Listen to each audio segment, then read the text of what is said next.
Fee reimbursement బకాయిలు చెల్లించాలని కోరుతూ పార్వతీపురం మన్యం జిల్లా కలెక్టరేట్ వద్ద పీజీ విద్యార్థులు ఆందోళన నిర్వహించారు.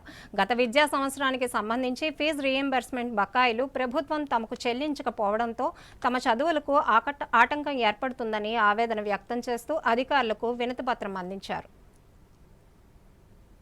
పార్వతీపురం మన్యం జిల్లా కేంద్రంలో కలెక్టరేట్ వద్ద సాలూరు ప్రభుత్వ డిగ్రీ పీజీ కళాశాలకు చెందిన విద్యార్థులు ఫీజు రీయింబర్స్మెంట్ బకాయిలు తక్షణమే చెల్లించాలని కోరుతూ ఆందోళన చేశారు. కళాశాల విద్యార్థులు అధిక సంఖ్యలో పార్వతీపురం కలెక్టర్ కార్యాలయానికి చేరుకుని తమకు ప్రభుత్వం చెల్లించాల్సిన బకాయిలను చెల్లించాలని కోరుతూ అధికారులకు వినతి పత్రం అందించారు. ఈ సందర్భంగా పీజీ విద్యార్థి సతీష్ మాట్లాడుతూ ఏపీ పీజీ సెట్ లో ఉత్తీర్ణులై ప్రభుత్వ కోటాలో ఉచిత ఉన్నత విద్యా పథకమైన జేవిడి పథకం ద్వారా 20 మంది విద్యార్థులు సాలూరు ప్రభుత్వ డిగ్రీ పీజీ కళాశాలలో చదువుతున్నారన్నారు. గత విద్యా సంవత్సరానికి సంబంధించి ఫీజు రీయింబర్స్మెంట్ విద్యార్థికి 82,000 రూపాయల చొప్పున బకాయిలు ప్రభుత్వం చెల్లించకపోవడంతో తమ చదువులకు ఆటంకం ఏర్పడుతుందన్నారు. నిరుపేద కుటుంబానికి చెందిన తాము కష్టపడి చదివి పీజీ సెట్ లో మంచి ర్యాంకులు సాధించి ఫీజు రీయింబర్స్మెంట్ ద్వారా ఉన్నత చదువులు చదవాలనే ఆశయంతో చదువుతున్న తమను ఇలా ఫీజులు చెల్లించకుండా ఇబ్బందులకు గురి చేయడం అన్యాయమన్నారు. ప్రభుత్వం తక్షణమే స్పందించి ఫీజు రీయింబర్స్మెంట్ బకాయిలను త్వరగా చెల్లించి తమ ఉన్నత విద్యాభివృద్ధికి సహకరించాలని కోరారు. ఈ కార్యక్రమంలో అధిక సంఖ్యలో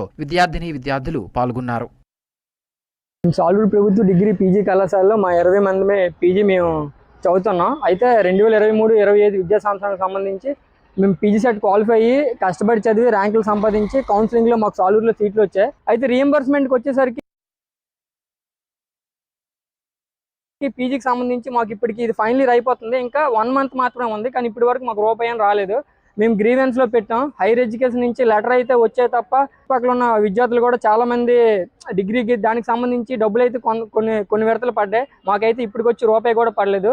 ఈచ్ స్టూడెంట్కి 85,200 రూపాయలు పడాలి 2 సంవత్సరాలకు కలిపి. మాకు ఒక టర్మ్ కూడా పడలేదు. 4 టర్మ్స్ అనేవి ఉన్నాయి. అయితే కలెక్టర్ గారి దగ్గరికి మేము 2 సార్లు ఇంతకుముందు వచ్చాం. మాకు రెస్పాన్స్ అయితే వచ్చింది కానీ డబ్బులు అయితే పడలేదు. దయచేసి మాకు రావాల్సిన ఫీజు మొత్తం ఇప్పించవలసిందిగా ఈ ప్రభుత్వాన్ని కోరుతాము.